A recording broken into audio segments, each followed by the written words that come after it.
அதிமுகவினுடைய முன்னாள் அமைச்சர் செங்கோட்டையன் சொல்லியிருக்காரு, அதிமுகவில் இருந்து பிரிந்து போன எல்லாரையுமே வந்து ஒன்று சேர்த்தா மட்டும்தான் நான் அதிமுகவுடைய தேர்தல் பிரச்சாரத்துக்கே வருவேன்னு சொல்லியிருக்காரு. இதை மக்கள் எப்படி பார்க்குறாங்க அப்படின்னும், அதே போல் அதிமுக பிரிஞ்சு போன அதிமுக ஒன்று சேர்ந்துச்சு அப்படின்னா திமுகவை வீழ்த்துறதுக்கான வாய்ப்பு இருக்கா அப்படின்னு மக்கள்கிட்ட கேட்டு தெரிஞ்சுப்போம் வாங்க. இல்லை முடியாது கஷ்டம் தான். ஏன்னு கேட்டிங்கன்னா அவர் வந்து 1000 தராரு, பஸ்ஸில் ஃப்ரீயாக விடுறாரு ஆச்சுங்களா. இப்போ வந்து இது மெடிக்கல் கேம்ப்லாம் அப்பப்போ போடுறாரு, ஜனங்களுக்கு மாத்திரை கற்றுலாம் கொடுக்குறாரு.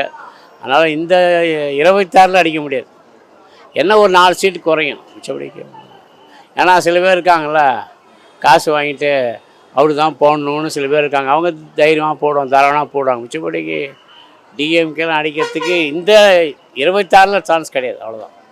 அதுக்கு பிறகு உதயநிதி எப்படி இருக்காருன்னு சொல்ல முடியாது. உதயநிதி நல்லா இருந்தாருன்னா நல்லா ஓடும், இல்லைன்னா கஷ்டம்தான். தமிழ்நாட்டு ஜனங்க வந்து பாலிட்டிஷியனோட புச்சாலிங்க. இது அல்டிமேட்டாக யாருக்கு லாபம்னு கேட்டால் பிஜேபி தான் லாபம். இவங்கெல்லாம் ஒச்சு சுக்குநூறு ஆக்கிட்டு ஃபஸ்ட்டு டிஎம்கே இருக்குது, செகண்ட் வர ட்ரை பண்ணுவாங்க, செகண்ட் வந்துட்டு ஃபஸ்ட்டு உடைக்க பார்ப்பாங்க. இதான் நடக்கும். ஏற்கனவே கட்சியோட ஓட்டு சதவீதம் ரொம்ப குறைஞ்சி போச்சு. இப்போது ஆட்சி இது கட்சி உடஞ்சா என்ன ஆகும்? இன்னும் கொஞ்சம் குறையும் இல்லையா? அப்போ மினிமம் ஓட்டை கூட கிடைக்காம போய்டும் இல்லையா? அப்படி இவங்க வந்து கொஞ்சம் 4-5 கட்சியை உள்ளே சேர்த்துக்கிட்டு எலெக்ஷன் இருந்தாங்கன்னா இவங்களோட ஓட்டு சதவீதம் அதிகமாக இருக்கும். அப்படி மொத்தமாக பார்க்கும்போது பார்த்தா முதல் திமுக, ரெண்டாவது பிஜேபின்ற மாதிரி வரும். பிஜேபின்னு தனியாக வராது, பிஜேபி கூட்டணின்னு வரும். அது இருக்கிறதா எனக்கு தெரியல. கட்சி திமுக கொஞ்சம் ஸ்ட்ராங்காக தான் இருக்குது. ஏன்னாக்கா திமுக நல்லா செய்கிறாங்க. பிஜேபி விட்டு வெளியேனாக்கா வாய்ப்பு இருக்குது. பிஜேபி விட்டு வெளியே வந்தாக்கா வாய்ப்பு இருக்குது. வெளியே வரமாட்டேன்னு சொன்னார். வெளியே வேணால் வர முடியாது, வாய்ப்பு கிடையாது.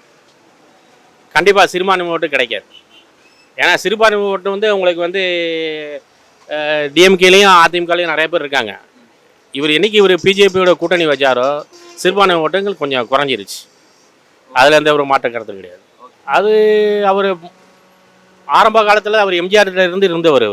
அவர் ஒரு மூத்த தலைவர். அவர் அதை நோக்கி அவர் செயல்படுத்துகிறாரு. அவருடைய கொள்கை வந்து என்னன்னாக்கா, இந்த மாதிரி பிரிஞ்சு போனவங்க ஓபிஎஸ்ஸு, தினகரன், சசிகலா இவங்கள வந்து ஒருங்கிணைன்னு அவங்களுடைய தூண்டுதல் பேரில் கூட இருக்கலாம், இல்லை இவருடைய ஐடியா கூட இருக்கலாம்.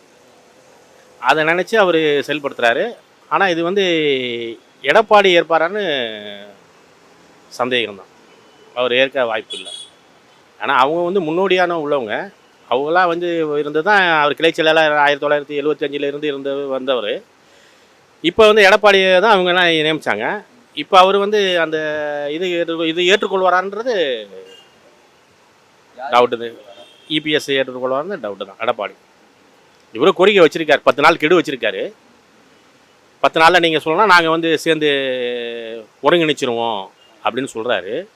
அது எப்படி அவர் எதிர்கொள்கிறாருன்னு தெரியல. அது நடக்காது சார். அதிமுக போனது தான். எடப்பாடி 300 கோடி ரூபாயில் மாட்டிக்கிட்டு இருக்காரு அவர். அதுக்காக அவர் வந்து அந்த பக்கம் பிஜேபிக்கு ட்ரை பண்ணுறாரு. அவன் பேரம் ஏதோ பேசுகிறான், எனக்கு கூட்டணி ஆட்சி வருமா, நான் கொள்ளடிக்க முடியான்னு கேட்குறான். அது அவருக்கு ஒத்துக்காது. அதனால் அதெல்லாம் அதெல்லாம் வராது. என்ன இந்த விஜய் ஒருத்தன் டான்ஸ் ஆடுறான், வசனம் பேசுகிறான், ஒரு 2 சீட்டு வந்து அதிகம், அவ்வளோதான். மிச்சப்படிக்கு சீமான்னு முடிஞ்சு போச்சு கதை. சரத்குமார் நேரம் அங்கே போயிட்டாரு, ஒன்றும் பண்ண முடியாது.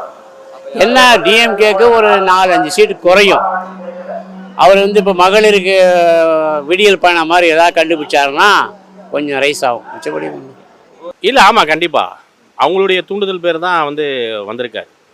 இதில் வந்து எந்த ஒரு மாற்றமும் கிடையாது. அதனால தான் இந்த இடைப்பட்ட காலமாக ஒரு 6 மாதமாகவே ஒரு இபிஎஸ்ஸுக்கும் செங்கோட்டையனுக்கு வந்து ஒரு மனக்கசப்பு இருந்து அவருடைய இதில் வந்து பிரச்சாரத்தில் கூட கலந்துக்கல. இப்போ சமீபத்தில் கோபிச்செட்டிப்பாளையம் போனவங்க கூட கலந்துக்கல. அப்படி இருக்கையில் அது மனசுக்கு கசப்பு இருந்திருக்கு. ஆனால் இது பார்க்கும்போது அவருடைய ஆதரவாளர் அவங்க தூண்டுதல் பேர் தான் வர மாதிரி தெரியுது. அதுதான் அவங்களுடைய இதுதான். அவர் வரமாட்டேன்றது இன்டெரக்டாக சொல்லியிருக்காரு. திருப்பியும் அதிமுகக்குள்ளே வரமாட்டேன்றது இன்டெரக்டாக சொல்லியிருக்காரு. ஏன் வரமாட்டாருன்னு நினைக்கிறீங்க? சேர முடியாமல் வெளியே போனவங்க திருப்பி உள்ளே வருவாங்களா? அதனால் அந்த நம்பிக்கையாக சொல்லியிருக்காரு. அது வரது இல்லாமல் அவரோட 10 பேர் இணைச்சி கூட்டு வரது அவரோட முடிவில் இருக்காரு. இது அவர் முன்னாடியே சொல்லியிருக்கலாம். இப்போ திடீர்னு அவங்களுக்குள்ள கருத்து வேறுபடுறதுனால இப்போ சொல்கிறது என்ன நான் தெரியல. அது நான் இவர் எதனா முதலமைச்சருக்கு ஆசைப்படுறாரா என்னன்னு தெரியல. பிஜேபியோட இப்போ தான் போய் பேசிட்டு வந்திருக்காரு. ஆமாம், டிடி தினகரன் அவங்க சின்னம்மா அவங்கெல்லாம் எனக்குன்னு சொல்லிட்டு இருந்தார். இது முன்னாடியே சொல்லியிருக்கலாம், இப்போ ஏன் சொல்கிறாரு என்னன்னு தெரியல. என்ன அதில் என்ன கருத்து வேறுபாடுன்ட்டு. இப்போ பழனிசாமிக்கு அவருக்கு என்ன கருத்து வேறுபாடுன்னு தெரியல. அவரு இப்போ எம்ஜிஆர் கார்லேருந்து இதில் இருக்கார். இப்போ எப்பவுமே கூட இருந்தார். இப்போ முதலமைச்சர் ஆனால் கூட அவர் தான் ஆகிருக்கணும். அதனால அந்த வருத்தத்துலலாம் அப்படி இது பண்ணி பேசியிருப்பார். முதலமைச்சர் ஆக முடியல அப்படின்றதுக்காக பேசியிருக்காரு. ஆமாம், அவர் தான் ஆக வேண்டியது. அவர் எம்ஜிஆர் பிறகு அடுத்தது அவர் தான் அவ்வளவுதான். சரி, இப்போ இருக்கிறனால மாற்றி மாற்றி அப்படி கொடுத்தனால அடுத்த வாட்டி கூட அவர் தான் வரணும். அந்த மாதிரி இதுவும் இருக்குது. அதனால் அவர் பணத்தில் தான் எல்லோரும் ஒன்று சேர்த்து இது பண்ணி இது இப்போ ஜெயிக்கணும் பண்ணணும் அப்படின்னு ஒரு ஆர்வம் இருக்குது அவரோட தான். அவர் என்ன பேட்டியை கொடுத்தாருன்னு நான் அதை கவனிக்கல. அடுத்தது அது அவருடைய சொந்த விருப்பம். அவர் கட்சியில் மூத்த உறுப்பினர் அவர். அதனால் அது அவருடைய சொந்த விருப்பம். ஒரு மனக்கசப்பெல்லாம் மறப்போம் மன்னிப்போம்னு சொல்லிட்டார் செங்கோட்டையன். மறப்போம் மன்னிப்போம், நடந்தவே இருக்கட்டும். இனிமேல் நம்ம வந்து அதிமுகவை வந்து வீழ்த்தணும்னாக்கா நம்ம ஒன்று இணையணும் அப்படின்னு இருக்கார். ஆனால் ஒன்று சேர்ந்தால் பலம்தான், கண்டிப்பாக நிச்சயமாக பலம்தான். இந்த மாற்று கருத்து கிடையாது. அது கண்டிப்பாக அது வந்து அவர் ஆரம்பத்திலே சொல்லிட்டார்.